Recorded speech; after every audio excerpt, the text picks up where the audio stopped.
Thank you, Brenda and Crystal. Good morning. I'm Dale Johannesmeyer, an elder here at Scotts Kirk, and that's just not for visitors, but the congregation itself. Since Carla and I were gone for so long, I thought I might need to reintroduce myself to you.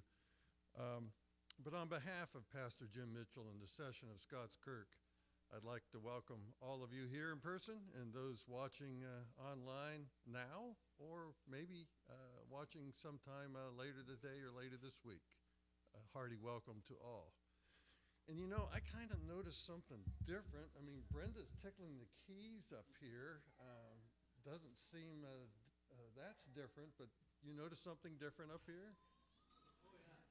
Yeah, we have a new grand piano. And glad to have it. It's a blessing. And glad to have it for Brenda.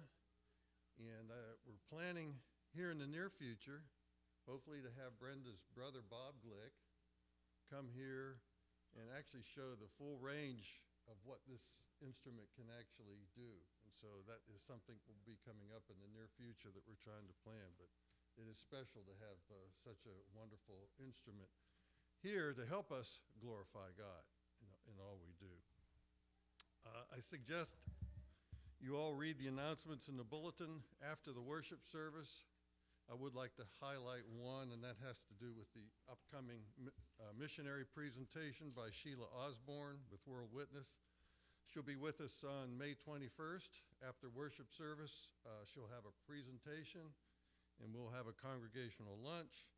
And there's a sign-up sheet on the fellowship board that you can sign up for this presentation and lunch. And all the offerings collected will go toward the Jubilee birthday coming up. So call your attention to that. We also had a wonderful experience yesterday with our community cookout, our reach out to the community. I will address that a little bit later in the worship service. There's a better opportunity for addressing that, so I'll give some more details there. And finally, I want to point out that our ministry teams that were revitalized through our implementation of our strategic plan are really working hard. That congregational community cookout was one of those.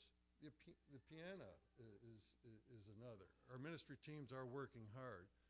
We have one ministry team that needs a little bit more participation from the congregation, and that's the worship ministry team. And just there's always confusion when we talk about the worship ministry team, because so many congregation denominations, when you have a worship team, they're talking about the music for the worship service. No, this worship ministry team is more than just the music, very important. Their purpose is to plan, manage, and improve the worship services of the church. And we need some people in the congregation. Our other ministry teams are pretty well represented. The congregation is well represented on that. The worship ministry team, not so much. We need your help there. If you're interested in volunteering, you should talk to Elder Montoya, Pastor Mitchell, Brenda, and see if if you want to assess your gifts and volunteer, please do that. The areas of focus are the order of worship, greeters, could use some help there, music, worship music, special music, guest musicians, care of instruments, songbooks, hymnals, psalters, the sanctuary presentation, the chair arrangement, flowers, decor, special services, weddings, funerals, worship bulletins, communion, baptism, the Bibles that we have in the pews, live stream and sound system. So there's a lot for that team to do. So please assess your spiritual gifts and volunteer for that team if you feel called. With those announcements aside, we need to prepare our hearts and minds for worship. So please look in your bulletin, read Galatians chapter 3, verses 5 through 9. That's printed there, and take a few moments to contemplate this scripture to prepare your hearts and minds to worship our awesome God.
Our call to worship this morning is Psalm 32, verses 1 to 2. I chose this because in our scripture reading later in the service is Romans 4. And the Apostle Paul quotes this psalm in Romans 4, where he is making the case that our justification is by God's grace alone through faith in Christ Jesus alone. Psalm 32, verses 1 through 2. Blessed is the one whose transgression is forgiven, whose sin is covered. Blessed is the man against whom the Lord counts no iniquity, and in whose spirit there is no deceit.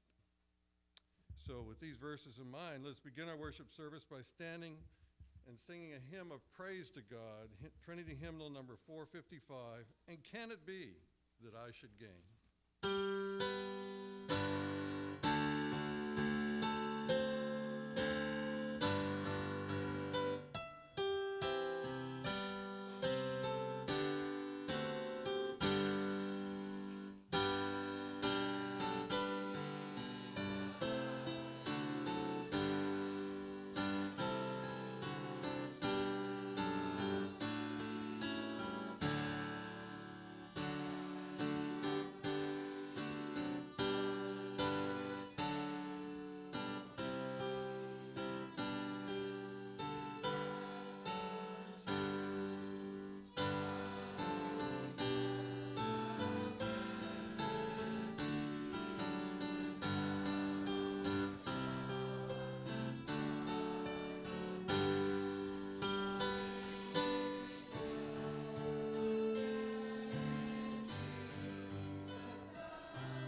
Let us pray. Heavenly Father, precious Son and Holy Spirit, Father, you authored our salvation. Lord Jesus, you accomplished our salvation. And Holy Spirit, you applied that salvation to us. We therefore come today to praise you, our triune God, for who you are, for your perfect justice, for your mercy, and for your promise that through your sovereign grace we are justified, not through anything we have done, but through faith in Christ Jesus, given freely by you to us, your chosen. We pray that this worship service will be acceptable to you, will glorify you, and show our thankfulness for your steadfast love that endures forever. We ask this in the name of our glorious Savior, Jesus Christ, who taught his disciples to pray, saying,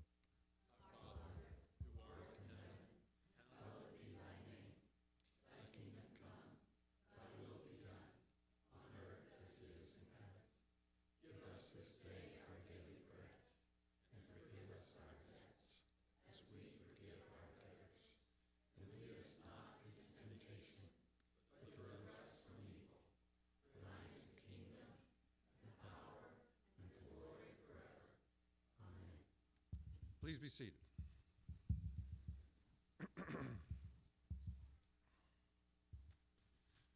For our confession of sin this morning, I will read from Galatians chapter 3, verses 10 to 12. For all who rely on works of the law are under a curse, for it is written, "Cursed be everyone who does not abide by all things written in the book of the law, and do them. Now it is evident that no one is justified before God by the law, for the righteous shall live by faith. But the law is not of faith.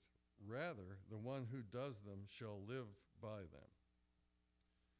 With these verses in mind, please take some quiet time for a silent confession of your sin.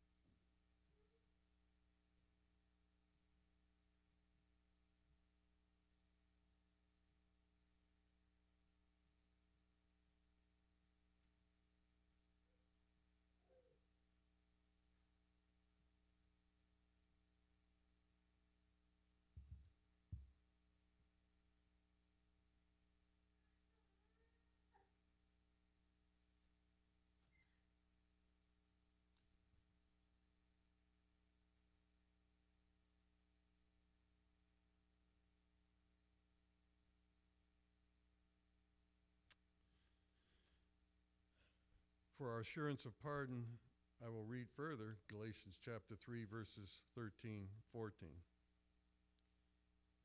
Christ redeemed us from the curse of the law by becoming a curse for us.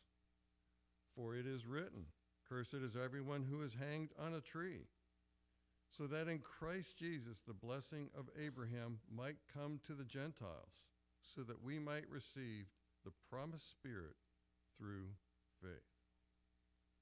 Amen. So our confession of faith, Jim chooses these, and he knows me, and he knows I'm going to react to this because I love this first question of the Westminster Confession of Faith Shorter Catechism. I try to use it with my flawed nature as an umbrella over my life to help guide decisions I make in my life. So I'm going to read the question, and let's read the answer together. What is the chief end of man?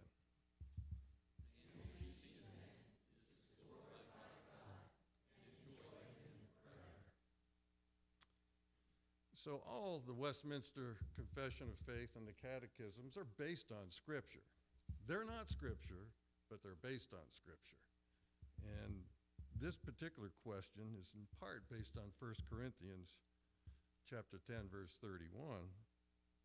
So whether you eat or drink or whatever you do all in the glory of God.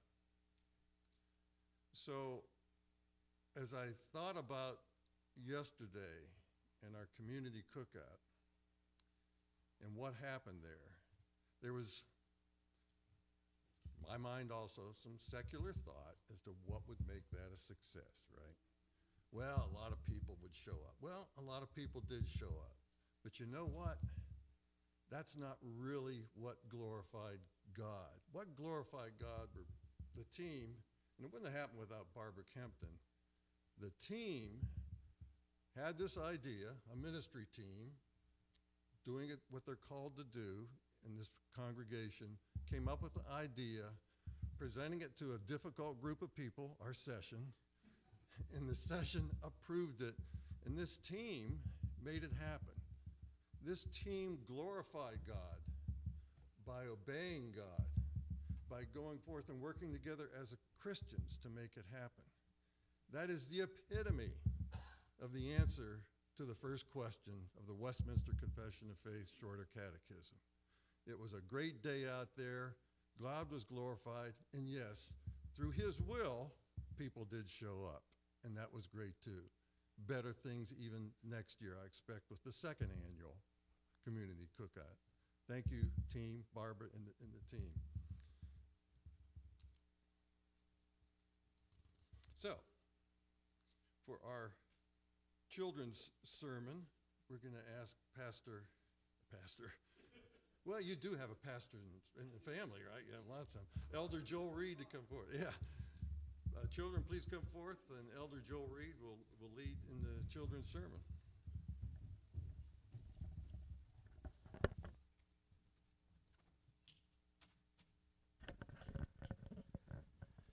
There we go. Good morning. Okay. Is it that bad of a morning that you can't say good morning? I know that I've had bad mornings, so. They tired. They had too much fun, huh? Yeah, okay. Well, today we're reading in Genesis, right? And we read about Lot and Abram coming to Lot's rescue, right?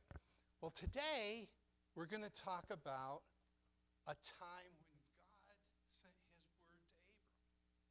And you know what he told Abram? He said, your descendants are going to be numerous, meaning he's going to have a lot of them, right? Do you know what Abram said? He's like, God, I'm almost 100 years old, and I don't have any kids. So my descendants are going to be through my kinsmen. You know what God did? He said, Abram, come outside. Look up at that night sky. You see all those stars up there? That's what your descendants are going to be like. It's not going to be through your cousin or anything else. It's going to be through you. Now, so often, God tells us what he's going to do for us, right? He tells us what we can do. And we're like, You know, this could happen, this can happen, this can happen, this can happen. We have all these reasons why God tells us is going to happen, won't. But do you know what? God will make it happen. If he promises us something, there is no way it's not going to happen. Let's pray. Dear Heavenly Father, we thank you that you are a God who keeps his word. That if you promise us something, we know without a doubt that it will happen. In Jesus' name we pray. Amen.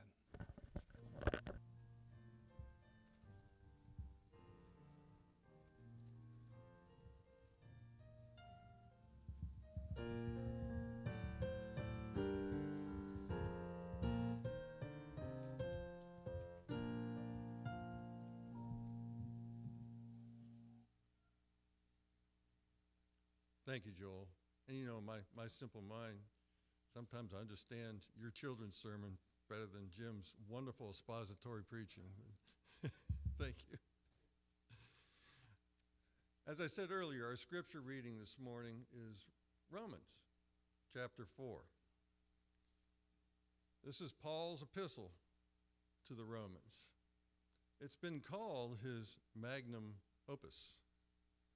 Of all the wonderful letters that he wrote to the Christian congregations that he helped establish, Romans is very often recognized as the most influential. Its teaching has sparked reformation and revival throughout church history. In this chapter, Paul, the former Pharisee, Jewish Pharisee Saul of Tarsus, the persecutor of Christians, makes the case, using Abraham, the spiritual father of the Jews, that justification is by grace alone, through faith in Christ alone, for both Jew and Gentile. That in itself is amazing. Hear the word of God. What then shall we say was gained by Abraham, our forefather according to the flesh? For if Abraham was justified by works, he has something to boast about, but not before God. For what does the scripture say? Abraham believed God, and it was counted to him as righteousness. Now to the one who works, his wages are not counted as a gift, but as his due. And to the one who does not work, but believes in him who justifies the ungodly, his faith is counted as righteousness. Just as David also speaks of the blessing of the one to whom God counts righteousness apart from works. Blessed are those whose lawless deeds are forgiven and whose sins are covered. Blessed is the man against whom the Lord will not count his sin. And is this blessing then only for the circumcised or also for the uncircumcised? For we say that faith was counted to Abraham as righteousness. How then was it counted to him? Was it before or after he had been circumcised? It was not after, but before he was circumcised. He received the sign of circumcision as a seal of the righteousness that he had by faith while he was still uncircumcised. The purpose was to make him the father of all who believe without being circumcised, so that righteousness would be counted to them as well, and to make him the father of the circumcised who are not merely circumcised, but who also walk in the footsteps of the faith that our father Abraham had before he was circumcised. For the promise to Abraham and his offspring that he would be heir of the world did not come through the law, but through the righteousness of faith. For if it is the adherents of the law who are to be the heirs, faith is null, and the promise is void. For the law brings wrath, but where there is no law, there is no transgression. That is why it depends on faith, in order that the promise may rest on grace and be guaranteed to all his offspring, not only to the adherent of the law, but also to the one who shares the faith of Abraham, who is the father of us all, as it is written, I have made you the father of many nations. In the presence of the God in whom he believed, who gives life to the dead and calls into existence the things that do not exist. In hope he believed against hope, that he should become the father of many nations. As he had been told, so shall your offspring be. He did not weaken in faith when he considered his own body, which was as good as dead, since he was about 100 years old, or when he considered the barrenness of Sarah's womb. No unbelief made him waver concerning the promise of God, but he grew strong in his faith as he gave glory to God, fully convinced that God was able to do what he had promised. That is why his faith was counted to him as righteousness. But the words it was counted to him were not written for his sake alone, but for ours also. It will be counted to us who believe in him who raised from the dead Jesus our Lord, who was delivered up for our trespasses and raised for our justification. The grass withers, The flower fades, but the word of our God will stand forever. Amen.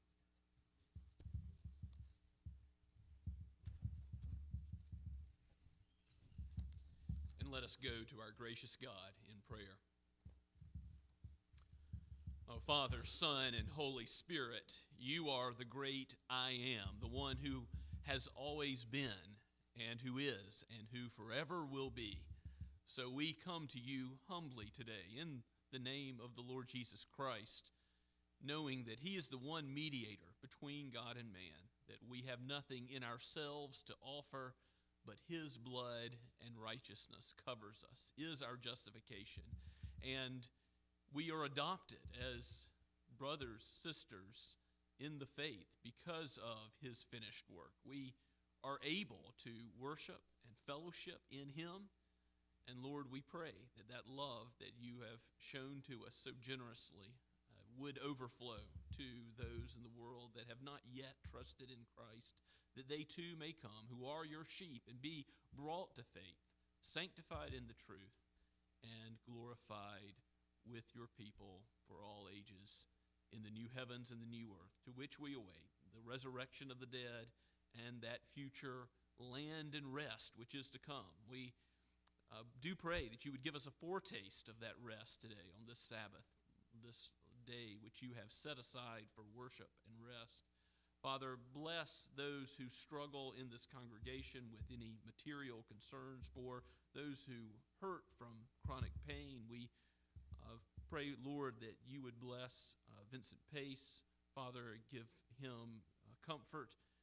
Be with Gay Schaefer, Lord. Be with Rich Troutman as he looks to neck surgery soon.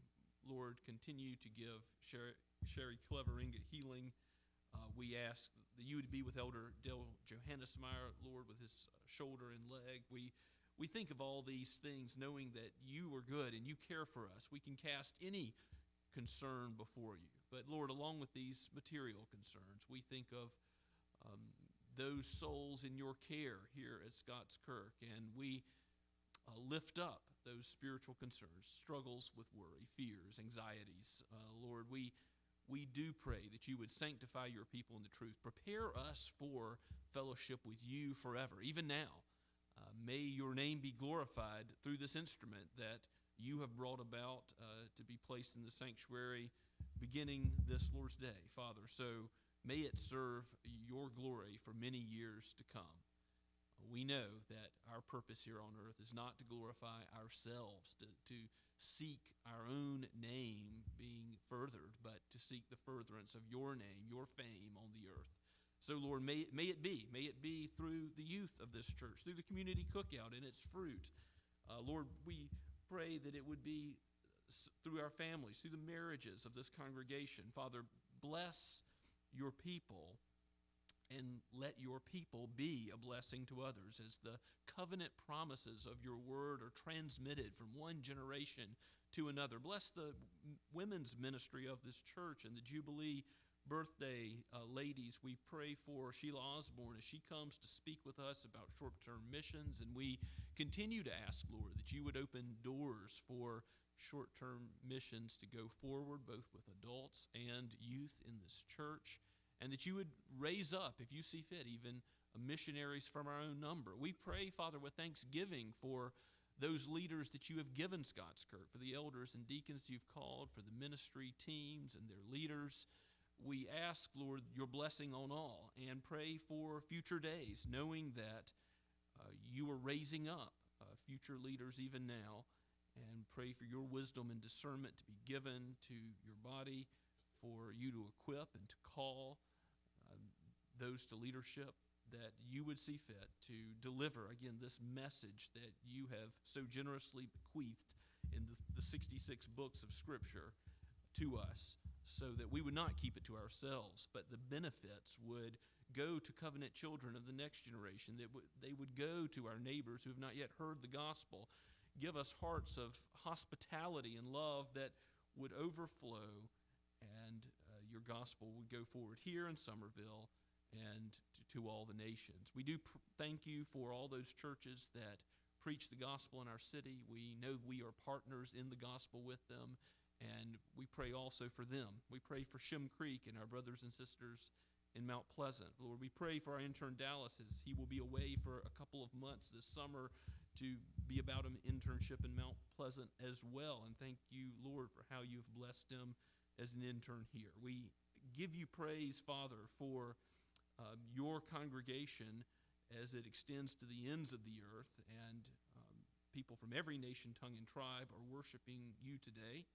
We thank you for how you have blessed the ARP Church in Pakistan, and pray that you would continue to bless them, not only in number, which you have greatly proliferated, but also, Father, bless them in instruction in the truth and righteousness and spiritual growth. We pray for them even as we pray for ourselves. Lord, we pray for our covenant children, for those who are with child now. We pray for Amanda Lighty and the child in her womb. Lord, we pray for those recently born, for KJ, for Gabrielle. We thank you, Lord. We praise your name.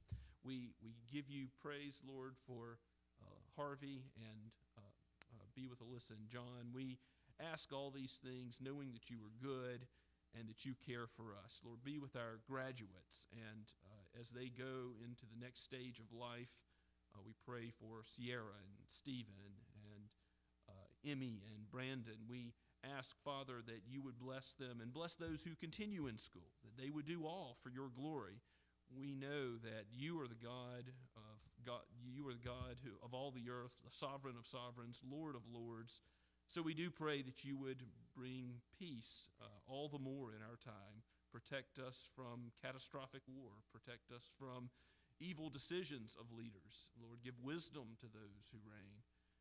We pray that you would, you who break the spear, and that you who shatter the spear and break the bow and burn the chariots with fire, that you would bring more and more peace between nations, so that not only economic prosperity and material things may increase, but also that your gospel would go forward, that the love of Christ would be shown to the nations as missions is able to seek out in freedom and peace every group and people on the face of the earth. We thank you for those who have suffered for the gospel, for how you used Andrew Brunson in Turkey. We pray for a continued reopening of the field in Turkey. We pray for an opportunity for missionaries and the ARP to go back to Mexico again. We thank you, Father, for how you are building your church, both here and around the world. We know that you're sovereign. You're the one who does the work of converting the soul,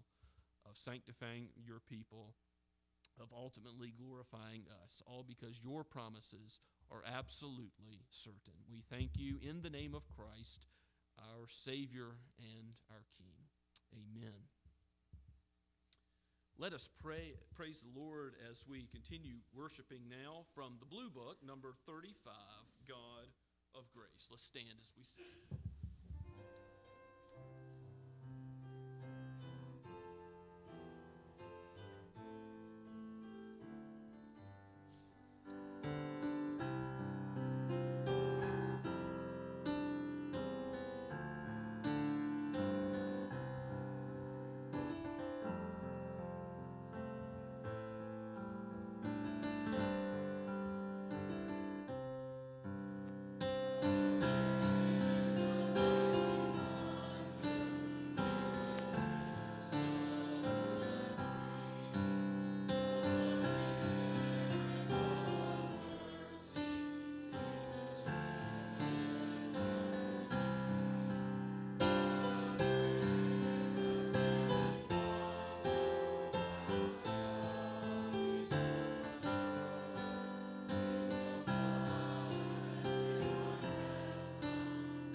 Let us pray. O God of grace and God of glory, we bow before you, knowing that the earth is yours and the fullness of it. But you have called us to be stewards for a little while with our brief lives here on this earth. You've called us to glorify you with our time and our talent and treasure. And so, Lord, we give these things to you. Make our lives a living sacrifice. Use us for your kingdom purposes, we pray. Bless these tithes and offerings, not to the glory of any man or denomination, but to the name of you, O Lord, our God. We pray in Jesus' name. Amen.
Please be seated and take your copy of God's Word and turn with me to Genesis, where we are going through the book of beginnings, verse by verse, not going at a slow pace, but taking big chunks at a time. This is chapter 15 this week that we're going to look at in the entirety.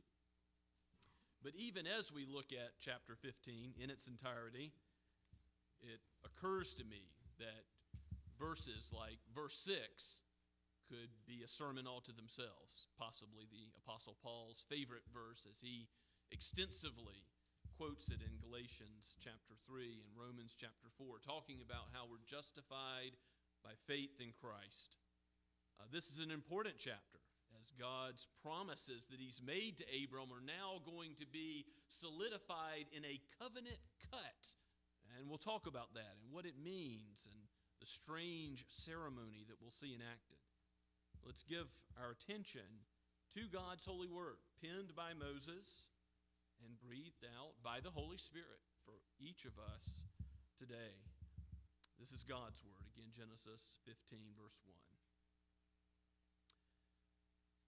God has just led Abram to rescue his nephew Lot, you recall in chapter 14, and Lot has refused any gift from the king of Sodom, no great reward from the Sodomite one. After these things, the word of the Lord came to Abram in a vision. Fear not, Abram, I am your shield. Your reward shall be very great.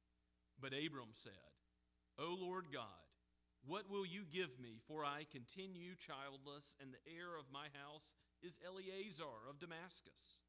And Abram said, Behold, you have given me no offspring, and a member of my household will be my heir.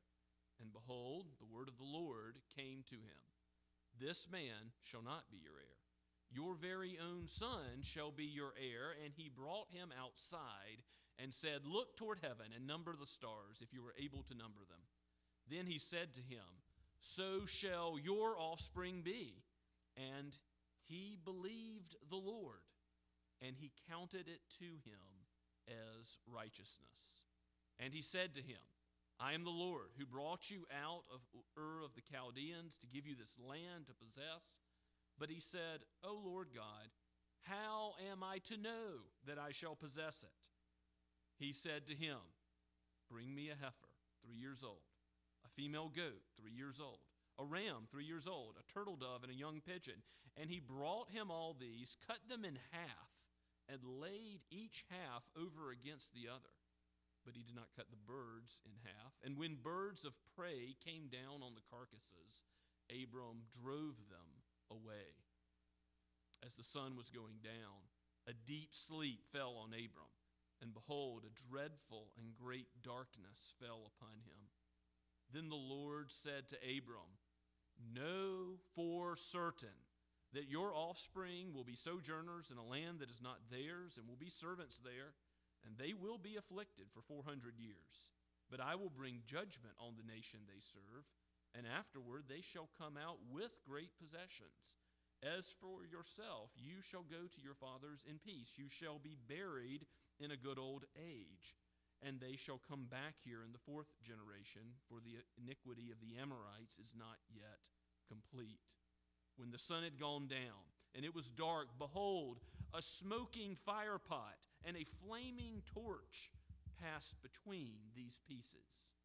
On that day, the Lord made a covenant with Abram, saying, To your offspring I give this land, from the river of Egypt to the great river, the river Euphrates, the land of the Kenites, the Kenizzites, the Cadmonites, the Hittites, the Perizzites, the Raphaim, the Amorites, the Canaanites, the Girgashites, and the Jebusites. So ends this reading of God's Word. May He bless it to us. Let's pray and ask for His help. Lord, we thank You for Your promises, for the certainty of them, for the assurance we may have of them, for how You give us tokens, pledges of Your goodness and Your grace in the gospel. Even as we approach the table this morning, we see that Christ has given Himself for us. May we know Him. And it's my prayer for each of us today that we would know Him, and knowing Him, we might serve Him. And so look forward to the day in which we will be with Him at the marriage supper of the Lamb, all because of Your grace, Lord Jesus.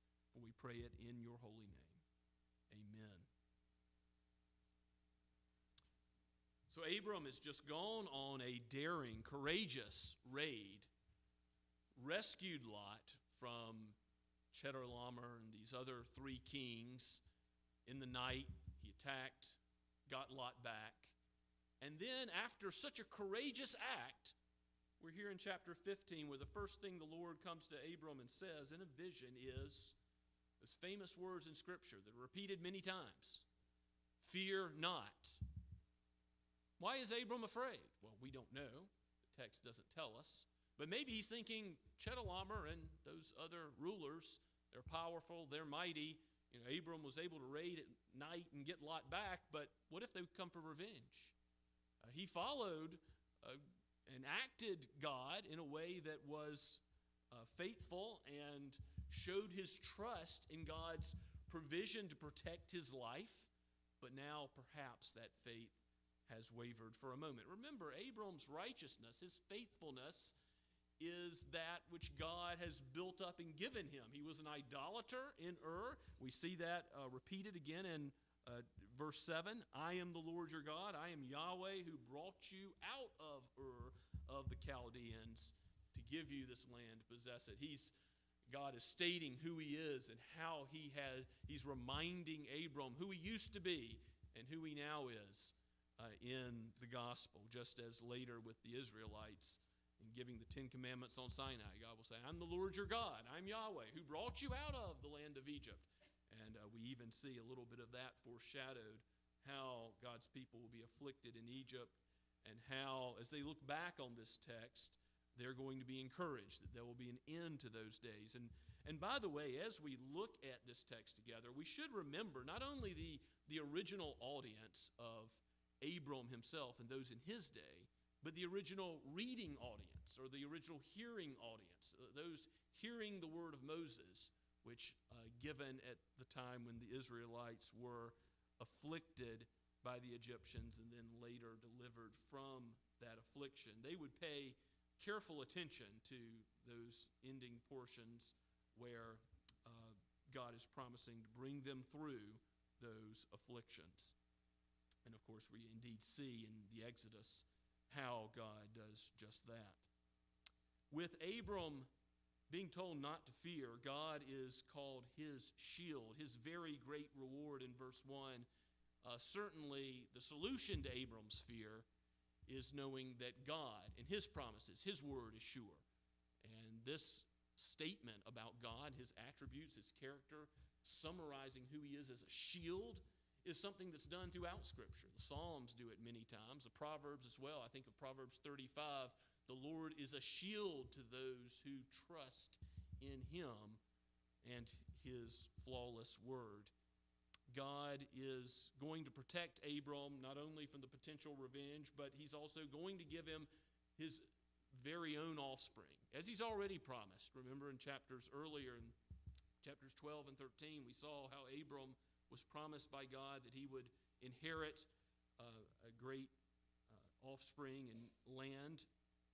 But God is showing Abram with a sign here in chapter 15 that it is a certain and sure promise. Abram asks God, we don't know if this is, this may be the question of faith, or it may be mixed with doubt as Abram comes to God. But in verse 2, he says, "O Lord God, what will you do to give me, for I continue childless, and the heir of my house is Eliezer of Damascus," one of Abram's many servants. And Abram goes on in verse 3 to say, "You've given me no offspring, and a member of my household will be my heir." And remember, Abram's already in his mid-70s, and it seems like he's going to have no son of his own. But God responds to him, "This man, Eliezer, will not be your heir, going to have a son of your own." And we'll see how that unfolds with Isaac's birth soon enough. But God reassures Abram of his promise that he would have offspring that number as numerous as the dust of the earth. Now, to me, that's a pretty good promise given by God. I don't know how many pieces of dust or dirt there are on the earth, but it seems like a very high number. Abram's looking down everywhere he walks. He's going to be thinking, I'm going to have offspring as numerous as pieces of dirt. But now God says, look up at the stars in the heavens outside. Now, whether he looks down or up, he's going to remember the promises of God, because now he's going to be thinking about how many stars there are. God says, if you can number them, well, he can't. Even on a good, clear day, you can begin to see more stars. You can see what's in the Milky Way. Scientists estimate there are 200 sextillion stars in the cosmos. Don't know if that's right, give or take a few trillion, but that's 200 billion trillion stars. That's a lot of stars. So even though dust of the earth seems like a pretty amazing promise, it may be that this is an even greater number. The point is the same, that Abram should know that God is going to give him an heir, and through that heir, it's going to bless him and bless many others as this offspring comes to number an innumerably great number. And the Lord is giving him a promise that Abram believes. And of course, here's the famous verse 6, this huge verse in Scripture, which Paul quotes time and again. Abram believed the Lord. He believed the Lord, and the Lord counted it to Abram how? As righteousness. He imputed it to Abram. He credited Abram with something Abram didn't have. What did Abram not have in himself? Righteousness. Remember, he was an idolater. God's just going to say in the very next verse, verse 7, called you out of idolatry in Ur and to this land, to this promise. But even though Abram didn't himself have righteousness, God is going to give him righteousness. And when he trusts in God and his word and his promises, that righteousness is credited to him. If we sin, if we need a Savior, which we all do, we all fall far short of the glory of God, We all know that if God should mark iniquities, none of us would stand. And yet, when we trust in Christ, the keeper of the covenant, yes, the covenant of grace that's made with Abram, the same covenant, Paul argues, that's fulfilled in Jesus, this is given to us, his righteousness, his life, and his death, to give us a standing before God's throne that is perfectly righteous. We can know that if we died tonight, we would be safe from the wrath of God because we are credited with the perfection of Christ in thought, word, and deed, in how he's loved God and his neighbor, his whole life, his blood covering all of our sins in thought, word, and deed towards God and towards other human beings. This is an incredible truth, and one as we approach the table that we'll see Christ is the fulfillment of. When he makes the new covenant in his blood, that new covenant is him fulfilling what we couldn't fulfill by his death on the cross. But in this covenant-cutting ceremony that we see God enact with Abram, we should see how there is shedding of blood. There is, in the cutting of the covenant, a way of showing Abram that for you to know certainly that these promises are true, there's going to have to be death in your place. And what happens in the response of Abram's question in verse 8 is truly striking. God, how shall I know that I will possess this land that you've promised to me and reassured me of once again? Abram asks. In verse 9, God says, bring me the following animals. It's kind of a jarring response. And what does God do with all of these animals? A 3-year-old heifer, a 3-year-old goat, a 3-year-old ram, a turtle dove, a pigeon. Well, they get slain. Everybody gets cut in two except for the birds, too small. And these animals cut in two, and a deep sleep, a dreadful sleep falls on Abraham. Why the dread? Perhaps the holiness of God is being shown to him in some fashion in this theophany, which is about to occur, this appearance of God to Abram. And what do people do when God comes near? They fear. They say like Isaiah, I'm undone. I'm a man of unclean lips among a people of unclean lips. This is the typical reaction to the presence of God. So this great, dreadful darkness could have to do with the glory of the Lord. We're going to see God's glory displayed in this covenant-cutting ceremony. The Lord says to Abram in verse 13, know for certain, know with absolute certainty that your offspring, they will go through hard times. They'll be sojourners in a land that's not theirs. There'll be servants there. There'll be slaves. And they'll be afflicted for 400 years. God will bring judgment on Egypt. The horse and its rider here he will bury in the Red Sea, for sure. But as for yourself, you will go to your fathers in peace, he says in verse 15. You will be buried at a good old age, 175 years. Genesis 25:7 says Abram died at a good old age. And they shall come back here in the 4th generation. Abram will have descendants that return to this land of Canaan. And God shows his patience with the iniquity of the Amorites not being complete.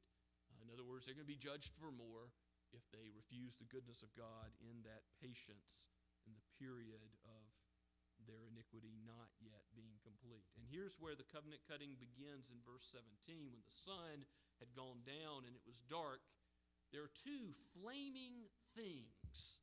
A smoking fire pot, we're told, and a flaming torch. Or your version might say a smoking oven and a flaming torch. 2 fiery things whereby the presence of God is manifested. Theophany. Visual appearance of God. How else does God appear in smoke and fire in Scripture? Well, the burning bush in Exodus chapter 3. He appears to Moses in fire. Think about in Mount Sinai as God delivers the 10 Commandments, smoke and thunder and lightning. God appears in glorious form in these 2 things. And you elsewhere have the flame that guides Israel, the glory cloud. These things appear with the glory of God being shown to Abram, not in full, but in part. And in verse 18, it tells us that the Lord made a covenant with Abram. So this process of bring me all these animals seems unfamiliar and strange to us, but it would have been known to Abram, because a covenant was something in the ancient Near East that would occur between a suzerain and a vassal, a king who conquered another king, and taking him captive in his lands, he would have him serve him and be loyal to him. And he would say, here's the stipulations of the covenant, the treaty, and if you do these things, things will go well. You'll get protection and system of justice. And if you don't do these things, guess what's going to happen? So will it be done to you as it's done to these animals. They're all cut in two. You see this reference in Jeremiah 34 also, where God's people are being covenant breakers there. And God says, I'm going to do to you like the calves that were split in two. If you don't repent. And what happens between Abram and God is that God cuts the animals in two. And normally in the ancient Near East, you would have both the superior, the sovereign, and the vassal both walk through the pieces to show the covenant's been made between them. But here, Abram doesn't go through the pieces. It's only God that passes through the pieces. That's a striking thing, because he's promising to fulfill Abram's part of the covenant. He's making himself the vassal. A shocking sort of idea. What else has the Lord done through Christ except become like a servant, taken the form of man, become one of his own creation, and to live the life which heads to Jerusalem, to the cross, to die, to make himself sin, so that we might have the righteousness of God. This is how God gives assurance of salvation. He does it in such a way that the punishment falls on Jesus. So the conditions of the covenant that are imposed on Abram are ultimately met by God. Remember in Philippians 2:13, it's the Spirit who wills and works in you to do his good pleasure. You are credited as righteous. Why? Because of the work of Christ finished. And because you have begun by faith, do you then continue by works? Part of why Paul references 15:6, Genesis 15:6, and Galatians 3, is he wants to argue, no, foolish Galatians, you didn't begin by faith and then continue by works, but God wills and works in you sanctification, his good pleasure, holiness of living. That is his work as well. God is the one who ultimately fulfills his own covenant terms, because we can't. We're not righteous. We're not holy. If we didn't have the righteousness of Christ, fear and dread would be the only response we could have to God's covenant making. Romans 1 describes us all as covenant breakers. The Apostle Paul says the wrath of God is revealed against all humanity, Jew and Gentile. We all have the law written on our heart. We all know that we do wrong. We all know from creation that there is a God and that he requires holiness, and we don't have it. And so we suppress that truth in unrighteousness. We try to make up something else when the story of Scripture is we're sinners and we need a Savior. And this meta-narrative of the covenant promises of God is really the big way that Scripture itself gives us the story of salvation, through the covenant promises of God. As God as our Lord, we as his servant, but the servant who does nothing, who brings nothing in their own hand, who comes and only receives what God has done. Turn with me to Luke chapter 22, verse 20, as Jesus is about to go to the cross. He eats a final Passover with his disciples, which will be the first Lord's Supper. And he says, after giving them the cup, this cup that is poured out for you is the new covenant in my blood. How will the covenant be fulfilled? The new covenant, which Jeremiah speaks of, going back to the previous covenant promises of God in Genesis 3:15 and 16, and in the covenant to Abram, covenant with Noah, which we've already seen in Genesis chapter 9. Here is the fulfillment. Christ, his blood poured out, his life taken as he laid it down voluntarily for us to receive redemption for sins. He became sin so that we might become the righteousness of God. Glory of glories. Let's pray together.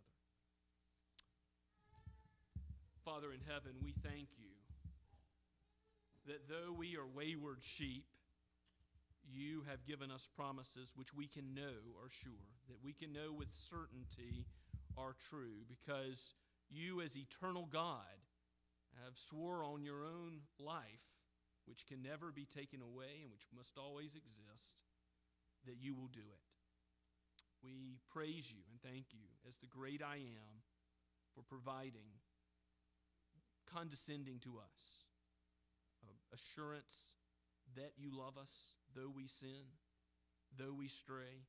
Return us to you, that we might be given perseverance in the Christian life, to know you and love you in your steadfast love now and forever. We pray this in Christ's name. Amen. As we approach the Lord's table and respond to his word, let us stand and sing together the first 4 verses of Trinity Hymnal number 460, Amazing Grace.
Seated.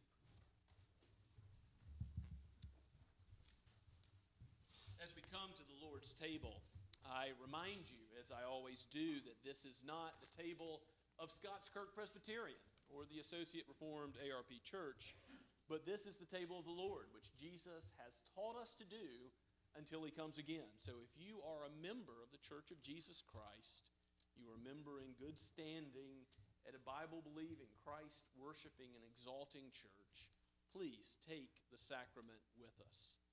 We want you to know that this is not only the table for those who are strong in their faith, but for the fearful, for those who need assurance, who need a token like Abraham to say that, Lord, show me that Christ has died for me. Show me that your promises are true. You can know with certainty that for God to break his word, he would have to die. he would have to say, so be it to me, for he's gone through the pieces. He would have to say, my life I give up, so that this promise would be null and void. It cannot occur, for he is eternal, and Christ, in laying down his life, took it up again for us. So come to the table and receive assurance of God's love. If your children haven't yet professed that faith, tell them to watch and look and see, but to wait until that time when they profess it for themselves. To look forward to that day when they will discern the body and blood of Christ, which, of course, these are common elements, but they are given for a holy use. They are given by God. Just as the Word assures us and strengthens us in our faith, so also the sacrament is given to strengthen and assure us in the faith. God uses it to give us the strength for the walk we need as pilgrims on the journey home, to Canaan's better shore, indeed, to the ultimate land and rest promised to Abram, the new heavens and new earth. I read to you the words of institution found in 1 Corinthians chapter 11.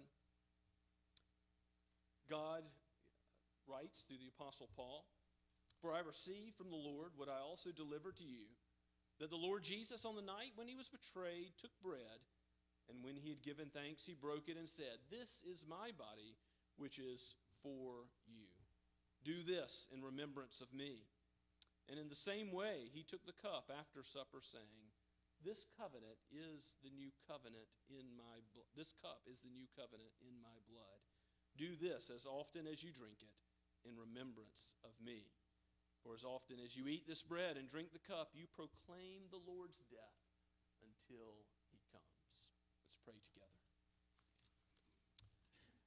Our sovereign Lord, we praise you and thank you for your eternal promises of the gospel, for how you have seen our weakness to behold material things as more sure than the spiritual realities that cannot be broken. In your word you have proclaimed it, that all who believe in the Lord Jesus Christ and confess him with the mouth shall be saved. We thank you, Father, for this opportunity to come before you and to receive from your hand grace, amazing grace, that we did not deserve, and assurance of that love, that we might persevere in it to the end, and know you and your goodness as our great reward now and forever. We pray that you would use this time to bless your people. In the name of Christ, amen.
Jesus laid down his life that we might have life eternal. Eat with thanksgiving.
Why were all those animals slain?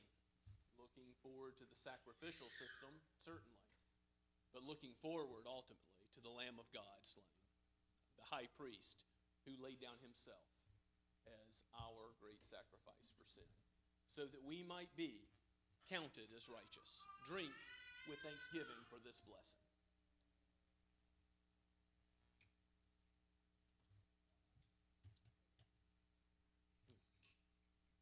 Let us pray together. Oh Lord, your covenant promises are true. You have shown us your goodness in giving us your Son. How will you not also give us all things? You have given us great love indeed. Now bind us together as we have partaken of you in the supper by faith. Let us walk in unity and in faith as we go into the world, so that your love, your gospel, your covenant promises may be known, and that many would come to know the Lord Jesus themselves, and also as pilgrims go towards the promised land by faith, by your Spirit. We pray all this in Jesus' holy name. Amen. And now let us stand and sing the final two verses of hymn 460, Amazing Grace.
As you go, I remind you all that if you don't yet know the Lord Jesus Christ, or if you want counsel about assurance of his pardon, come to us. Come to one of our elders or me as the pastor of Scotts Kirk.